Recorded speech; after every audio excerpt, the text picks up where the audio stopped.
நண்பர்கள் அனைவருக்கும் வணக்கம். இங்கே பாருங்கள், நம்ம வீட்டு பக்கத்தில் எவ்வளோ பெரிய மரம்னு பாருங்கள். என்ன மரம்னு பாருங்கள் பார்ப்போம். இந்த மரம் தான் ரம்டான் பழம் மரம். பக்கத்தில் இருக்க நம்ம இருக்கிற வீடு பாருங்கள். வேலையை போய்ட்டு வந்தேன், சரி ரம்டான் பழம் பறிப்போமே, ஒரு குத்து கிடந்தது, அதான் பறிச்சுக்கிட்டு இருக்கேன். அது சரியாகவே தெரிய மாட்டேங்குது பாருங்கள். மேலே எட்டி கிடக்கு, ஒரு கொத்து கிடக்கு, அந்த ஒரு கொத்தும் பறிச்சுக்கிட்டு இருக்கேன். வருவோம் நாங்கள். சரி சும்மா இருக்கிறோம், சாப்பிட்டுக்கலாம்ல பழ வகைகளை. என்ன பழம் தானே பாருங்கள். அதான் ரம்டான் மரம். ஜூம் பண்ணி எடுத்துமே தெரிய மாட்டேங்குது பாருங்கள். பாருங்கள் விழுந்து பாருங்கள், கொத்தாக விழுந்துச்சா, சிதறிச்சு பாருங்கள். அவ்வளோ பழம் சிதறிச்சு பாருங்கள்.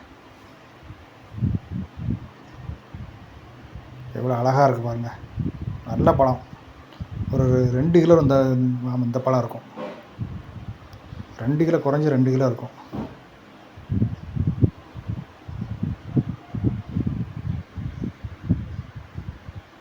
நம்ம மட்டும் சாப்பிட போகிறதில்ல, பக்கத்தில் நம்ம வீடியோ எடுக்கிற நண்பனுக்கும் கொடுக்கணும், நம்ம சகோதரன் அவனுக்கும் கொடுக்கணும். 2 கிலோ அந்த பழம் இருக்கும் குறைஞ்சது. ஆமாம் பாருங்கள், எவ்வளோ சிவச்சிவேர்னு இருக்கும் பாருங்கள். ஜம்முன் இருக்கா. இதுதான் நம்ம வீட்டு பக்கத்தில் உள்ளது. ஆள் நல்லா பளிச்சுன்னு இருக்குல்ல. என்னையா இன்னைக்கு என்ன தெரியலையா? ரம்டான் பறிச்சு பளிச்சுன்னு இருக்கீங்க. ஓகே, இந்த வீடியோ முடிச்சுக்கிறோம். லைக் பண்ணுங்கள், ஷேர் பண்ணுங்கள், சப்ஸ்கிரைப் பண்ணுங்கள்.